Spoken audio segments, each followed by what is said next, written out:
का मधनं घ्यायला? जिंदाबाद डॉक्टर बाबासाहेब आंबेडकरांचा विजय असो, छत्रपती शिवाजी महाराजांचा विजय असो. मागे मागे या. हे वाला मी खाली अजूनही जमिनीवरच आहेत. काय सांगाल, आज तुम्ही मूळ घरी आलेला आहात, जिथून तुमची सुरुवात झाली आयुष्याची? इथे आयुष्याची 30-35 वर्ष गेलेली आहेत. ही जागा जी आपण इथं बघतो, याच झाडाच्या खाली मी अभ्यासाला बसायचे. 12वीच्या बोर्डात येण्याचा अभ्यास इथेच बसून केलाय, 10वीचा अभ्यास इथेच केलाय, PhDचा थिसिस इथेच बसून लिहिलाय. तुम्ही माझं घर बघितलं, वडील नगरसेवक होते तरी सुद्धा अजून सुद्धा मातीच्या घरात आम्ही राहतोय.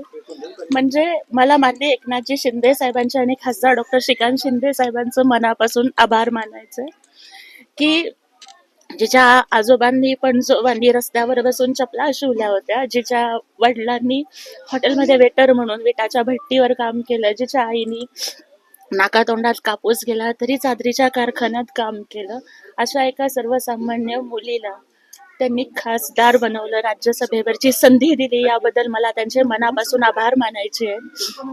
आणि तुम्ही बघितलंय की ही परिस्थिती, मला एवढंच वाटतं की माझी ही जी उमेदवारी आहे ती अशा मातीत मळलेल्या लोकांच्या जीवनामध्ये बदल आणण्यासाठी जर मी काही करू शकले तर मला वाटतं की ती मी उमेदवारी सार्थ ठरवू शकेल.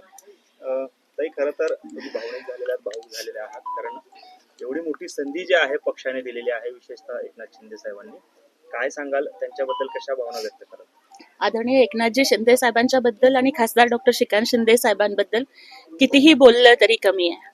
त्यांनी दाखवून दिलं, माझ्यासारख्या एका सर्वसामान्य गोरगरीब मागासवर्गीय मुलीला संधी देऊन त्यांनी दाखवून दिलं की शिवसेनेमध्ये जातीपातीला थारा नाही. जसं हिंदुहृदय सम्राट बाळासाहेब ठाकरे महिला आघाडीला रणरागिणी म्हणायचे, हिंदुहृदय सम्राट बाळासाहेब ठाकरे जसं नेहमी म्हणायचे की शिवसैनिक हीच तुमची जात आणि शिवसैनिक हाच तुमचा धर्म, आज तोच विचारांचा वारसा एकनाथ शिंदे साहेबांनी पुढे चालवला. म्हणजे एकनाथ शिंदे साहेब जसं म्हणतात की मी कॉमन मॅन आहे आणि आता DCM म्हणजे डेडिकेटेड टू कॉमन मॅन आहे.